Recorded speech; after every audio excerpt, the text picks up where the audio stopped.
ओम नमः शिवाय। हर हर महादेव। श्रावण मास महात्म्य अध्याय 11। अगर आपने अभी तक चैनल को लाइक और सब्सक्राइब नहीं किया है तो सबसे पहले वीडियो को लाइक कीजिए, चैनल को सब्सक्राइब कीजिए ताकि आपको नए वीडियोस के नोटिफिकेशन तुरंत ही मिल जाए। इस अध्याय में हम सुनेंगे रोटक तथा उदुम्बर व्रत का वर्णन। सनत कुमार बोले, हे देव, श्रावण मास के वारों के सभी व्रतों को मैंने आपसे सुना, किंतु आपके वचनामृत का पान करके मेरी तृप्ति नहीं हो रही है। हे प्रभु, श्रावण के समान अन्य कोई भी मास नहीं है, ऐसा मुझे प्रतीत होता है। अतः आप तिथियों का महात्म्य बताइए। ईश्वर बोले, हे सनत कुमार, मासों में कार्तिक मास श्रेष्ठ है। उससे भी श्रेष्ठ माघ कहा गया है। उस माघ से भी श्रेष्ठ वैशाख है और उससे भी श्रेष्ठ मार्गशीर्ष है, जो श्री हरि को अत्यंत प्रिय है। विश्वरूप भगवान से उत्पन्न होने से ये चारों मास मुझे प्रिय हैं, किंतु 12 मासों में श्रवण तो साक्षात शिव का रूप है। हे सनत कुमार, श्रावण मास में सभी तिथियां व्रत युक्त हैं, फिर भी मैं उनमें प्रधान रूप से कुछ उत्तम तिथियों को बता रहा हूँ। सर्वप्रथम मैं तिथि तथा वार से मिश्रित व्रत आपको बताता हूँ। श्रावण मास में जब प्रतिपदा तिथि में सोमवार हो तो उस महीने में 5 सोमवार पड़ते हैं। उस श्रावण मास में मनुष्यों को रोटक नामक व्रत करना चाहिए। यह रोटक नामक व्रत 3.5 महीने का भी होता है।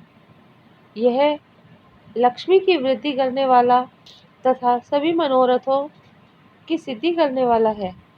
हे मुने, मैं उसका विधान बताऊंगा, आप सावधान होकर सुनिए। श्रावण मास के शुक्ल पक्ष में प्रतिपदा तिथि को जब सोमवार हो तब विद्वान प्रातःकाल ये संकल्प करे, मैं आज से आरंभ करके रोटक व्रत करूंगा।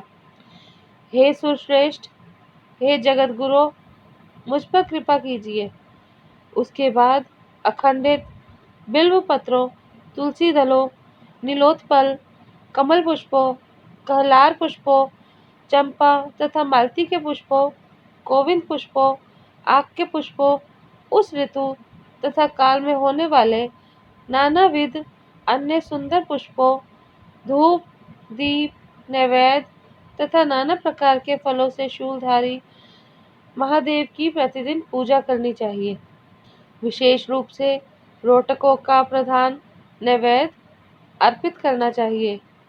पुरुष के आहार प्रमाण के समान 5 रोटक बनाने चाहिए। बुद्धिमान को चाहिए कि उनमें से 2 रोटक ब्राह्मणों को दे, 2 रोटक का स्वयं भोजन करे और 1 रोटक देवता को नैवेद्य के रूप में अर्पित करे। बुद्धिमान को चाहिए कि शेष पूजा करने के अनंतर अर्घ्य प्रदान करे। केला, नारियल, जंबीरी नींबू, बीज पूरक, खजूर, ककड़ी, दाख, नारंगी, बिजोरा नींबू, अखरोट, अनार तथा अन्य और जो भी ऋतु में होने वाले फल हो, वे सब अर्घ्य दान में प्रशस्त हैं। उस अर्घ्य दान का फल सुनिए।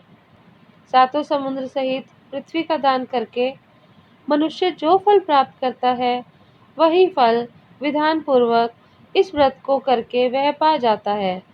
विपुल धन की इच्छा रखने वालों को यह व्रत 5 वर्ष तक रखना चाहिए। इसके बाद रोटक नामक व्रत का उद्यापन कर देना चाहिए। उद्यापन कृत्य के लिए सोने तथा चांदी के 2 रोटक बनाए।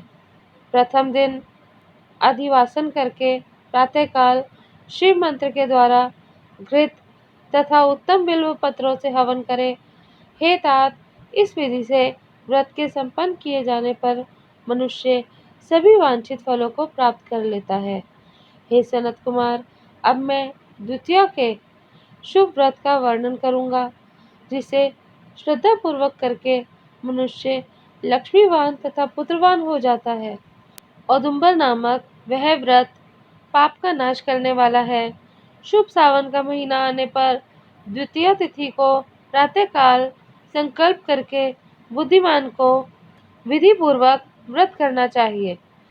इस व्रत को करने वाला स्त्री हो या पुरुष, वह सभी संपदाओं का पात्र हो जाता है।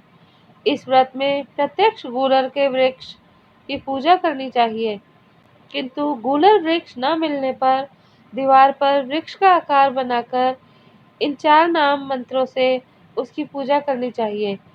हे औदुंबर, आपको नमस्कार है। हे हेम पुष्पक, आपको नमस्कार है।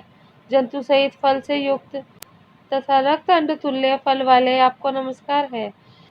इसके अधिदेवता शिव तथा शुक्र की भी पूजा गूलर के वृक्ष में करनी चाहिए। इसके 33 फल लेकर 3 बराबर भागों में बांट लेना चाहिए। इनमें से 11 फल ब्राह्मण को प्रदान करें, 11 फल देवता को अर्पण करें और 11 फलों का स्वयं भोजन करें। उस दिन अन्न का आहार नहीं करना चाहिए।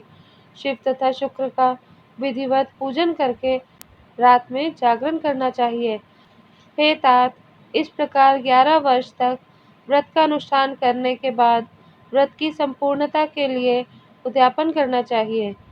सुवर्णमय फल, पुष्प तथा पात्र सहित एक गूलर का वृक्ष बनाएं और उसमें शिव तथा शुक्र की प्रतिमा का पूजन करें।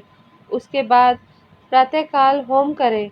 गूलर के शुभ, कोमल तथा छोटे छोटे 108 फलों से, गूलर की समिधाओं से तिल तथा घृत सहित होम करें। इस प्रकार होम कृत्य समाप्त करके आचार्य की पूजा करें। उसके बाद सामर्थ्य अनुसार 100 अन्यथा 10 ब्राह्मणों को ही भोजन कराएं। हे वत्स, इस प्रकार व्रत किए जाने पर जो फल होता है उसे सुनिए। जिस प्रकार यह गूलर का वृक्ष बहुत जंतुयुक्त फलों वाला होता है, उसी प्रकार व्रतकर्ता भी अनेक पुत्रों वाला होता है और उसके वंश की वृद्धि होती है। यह व्रत करने वाला सुवर्णमय पुष्पों से युक्त वृक्ष की भांति लक्ष्मीप्रद हो जाता है। हे सनत कुमार, आज तक मैंने किसी को भी यह व्रत नहीं बताया था। गोपनीय से गोपनीय इस व्रत को मैंने आपके समक्ष कहा है। इसके विषय में संशय नहीं करना चाहिए और भक्ति पूर्वक इस व्रत का आचरण करना चाहिए।